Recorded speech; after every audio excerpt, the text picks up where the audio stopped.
mahasiswa, saya Revalina Aprilia. Di mata kuliah Akuntansi Keuangan Lanjutan, saya akan menjelaskan materi transaksi entitas induk dan entitas anak, persediaan dan jasa. Yuk simak videonya. Pembahasan pertama yaitu eliminasi transaksi antara entitas induk dan entitas anak.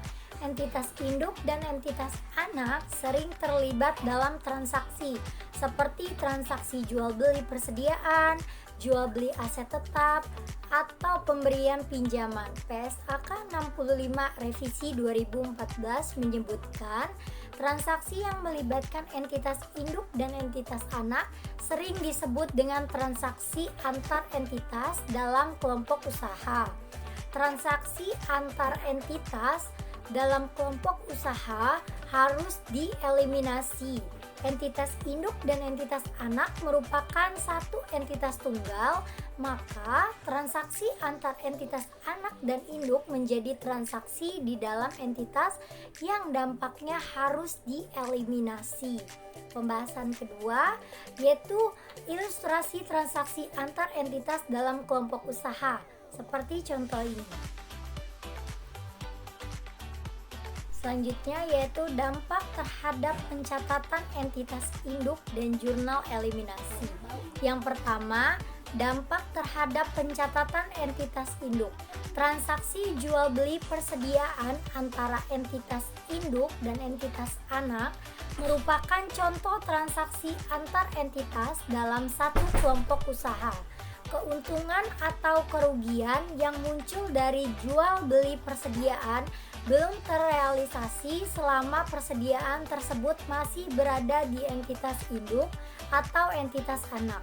Namun, ketika persediaan tersebut telah terjual, keuntungan atau kerugian atas penjualan akan terrealisasi.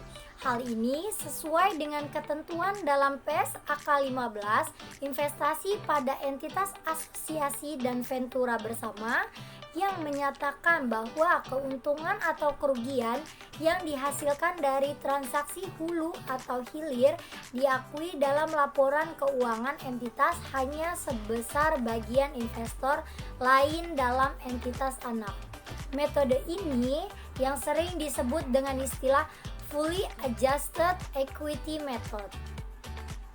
Yang kedua, dampak terhadap jurnal eliminasi. Jurnal eliminasi terkait transaksi jual beli persediaan antara entitas induk dan entitas anak tergantung pada posisi persediaan pada akhir periode.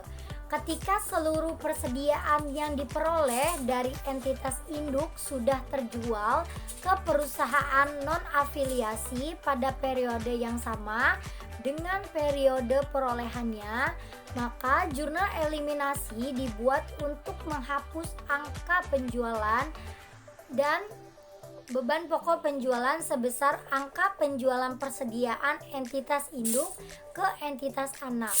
Jika pada akhir periode seluruh persediaan yang diperoleh dari entitas induk belum terjual, maka penjualan dan beban pokok penjualan yang diakui entitas induk harus dieliminasi.